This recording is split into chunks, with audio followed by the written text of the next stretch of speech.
This is Dead Serious, a show about short horror stories worthy of discussion. I'm Dead Palette, creator of DP Yoga, not to be confused with DDP Yoga, which isn't sexual. Today we're taking a look at Red Roses by The Lawlet.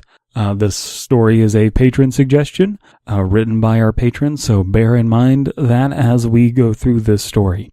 And we're going to try and be as honest and as helpful as possible to make this story the best version of itself that it can be. Let's get right into it.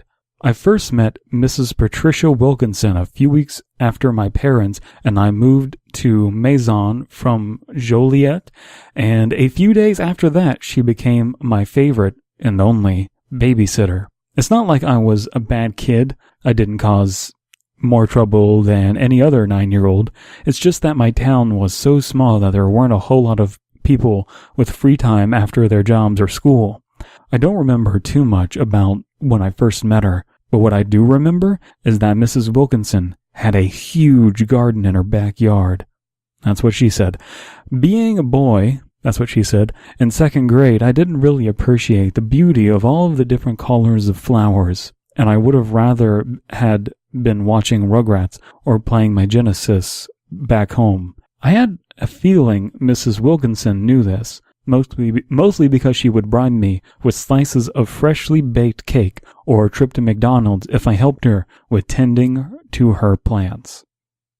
Okay, so this first paragraph very effectively bringing me in everything that I want out of Ashcan horror from the beginning. We're getting first-person narrative. We're getting details about where we lived and our grade. All of this kind of information is being dropped in a very flowing way. This paragraph is working very effectively, and I'm having trouble really coming up with anything interesting to say about this first paragraph.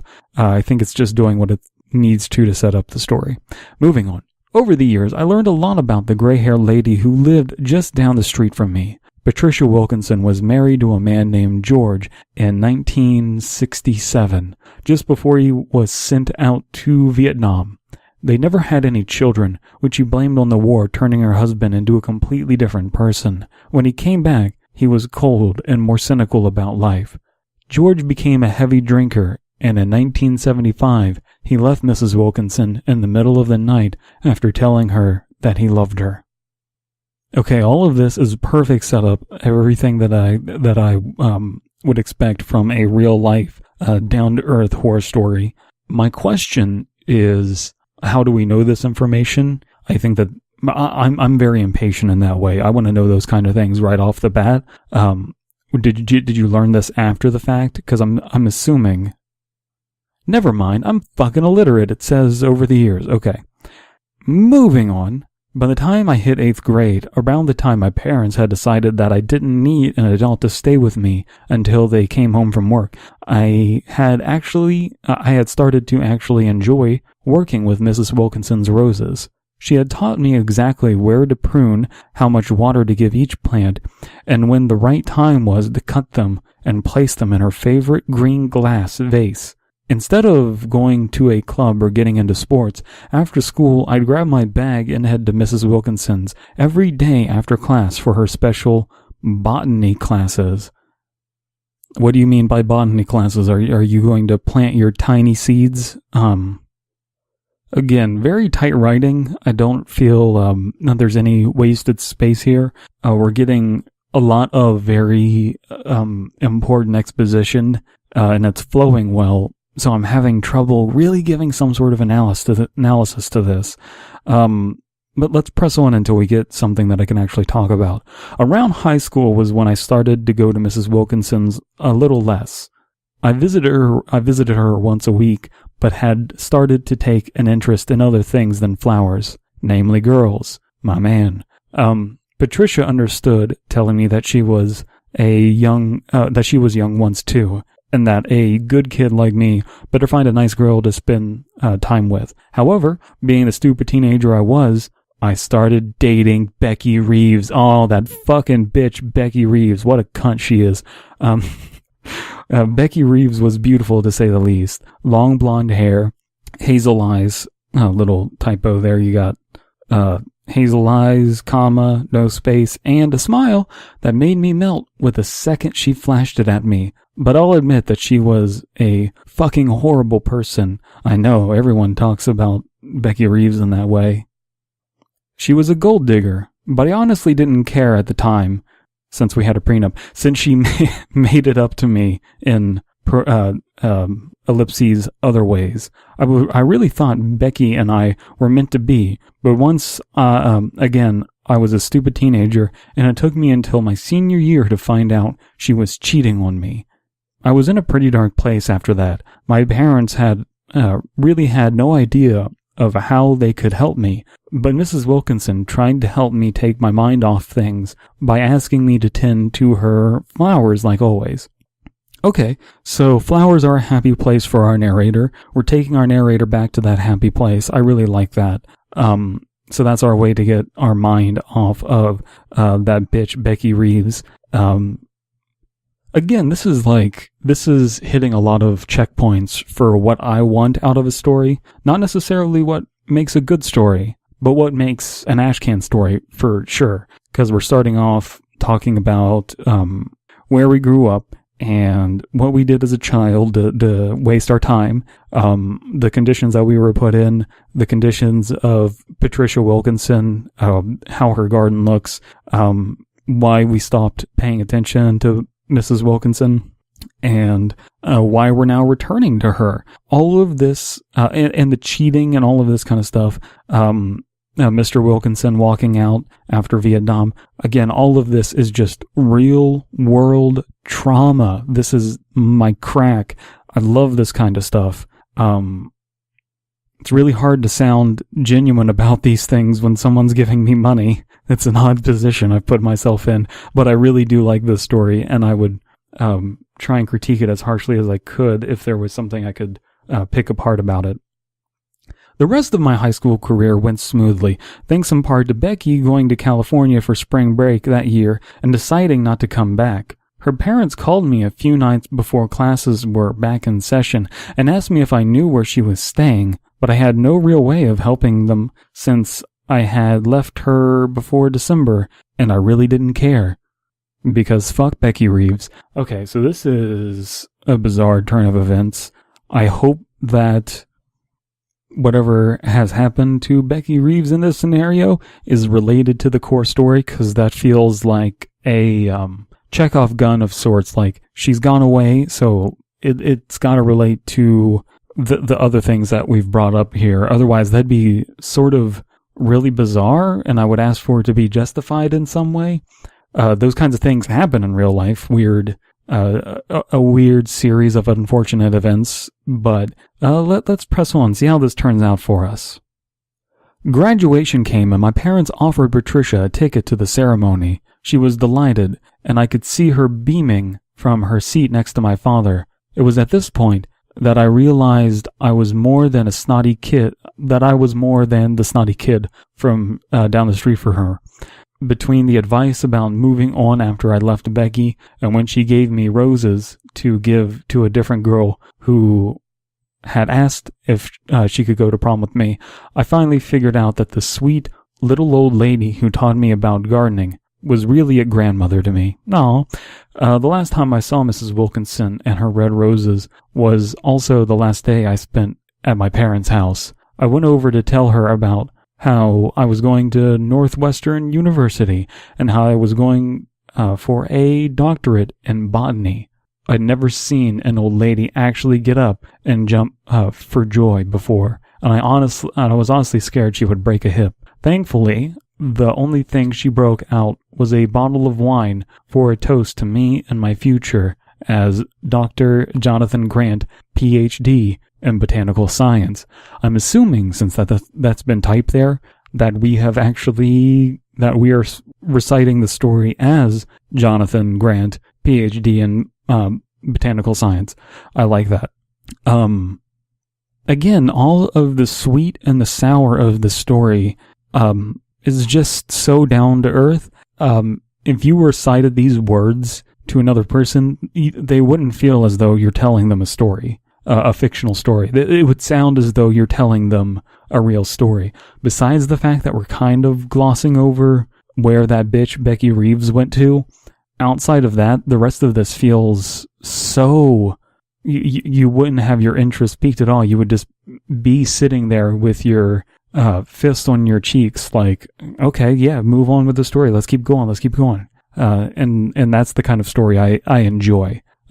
After my first year of college, I got a call from my mother. I wasn't surprised to hear that Mrs. Wilkinson had died. It was, she was in her late 80s. She was at least 87 by the time I left my hometown. But I would never have thought she could take her own life. I broke down crying when my mom told me that they found her in her garden, near the roses she loved, with a pair of wheat clippers lodged in her throat.